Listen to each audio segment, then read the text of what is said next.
বাংলাদেশে কোনো পুরুষের দরকার নাই তো, কারণ সবার মনের মধ্যে তো একটা মেয়ে আছে, এই মেয়েটারে বাইর করেন, তারপরে চুড়ি শাড়ি এবং কপালে টিপ পরে বাসায় বইতেন, কারণ মনের মধ্যে মেয়েটারে বের করতে হইবে না। এই জিনিসটা কিছু কুচকি লোক খুব প্রমোট করতে আছে। এই যে আছে না যদু মধু হান্নান, সেই টাইপের লোকেরা এরা করছে কি পাঞ্জাবি দিয়ে শুরু করে বইয়ের পাতায় পর্যন্ত পৌঁছেই গেছে, কারণ এগুলো কাজই তো এই জিনিসটা প্রমোট করা। আপনারা মেয়ে বানাই ঘরে বই থইবে, কারণ আপনার মনের মধ্যে যে কুরকুরে এগুলো দেখতে আছে, কারণ ওই টাইপের লোকজন একটু বোঝেনি তো, ওই টাইপেরই লোক এরা থাকবেই। কিন্তু এই টাইপের লোকেরা এবার ঈদে করছে কি একটা নাটক বানাইছে, নাটকের নাম কি রূপান্তর। আর এই নাটকে অভিনয় করছে কি এটা জোবান অভিনয় করছে।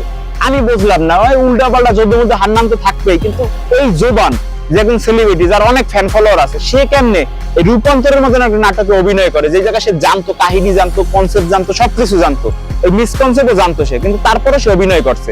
কিন্তু বাংলাদেশের যে লোক আছে না, তারা কিন্তু প্রতিবাদ করছে, প্রতিবাদ করে 3 ঘন্টার বেশি নাটকটা টেকতে দেয় নাই।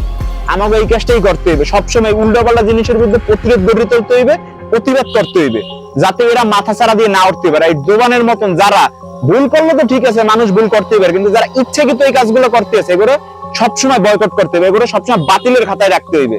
নাইলে দেখবেন আপনার করে মেয়ে বানাইয়া ঘরে বয় হইছে, কইবে যে আপনি ছেলে না, আপনি একজন মেয়ে, আপনার মনের মধ্যে একজন মেয়ে আছে, দেখবেন যে আপনারা কনভার্ট করে অন্যদিক পাঠাই দেবে।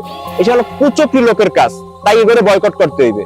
আর একটা কথা, এই জোসনা এদিকে এদিকে একটা কথা, ঠিক আছে, মনের মধ্যে এই জোশিন্দারে ধরে রাখেন, জোস নেওয়ার চেষ্টা করেন না। সবাই ভালো থাকেন।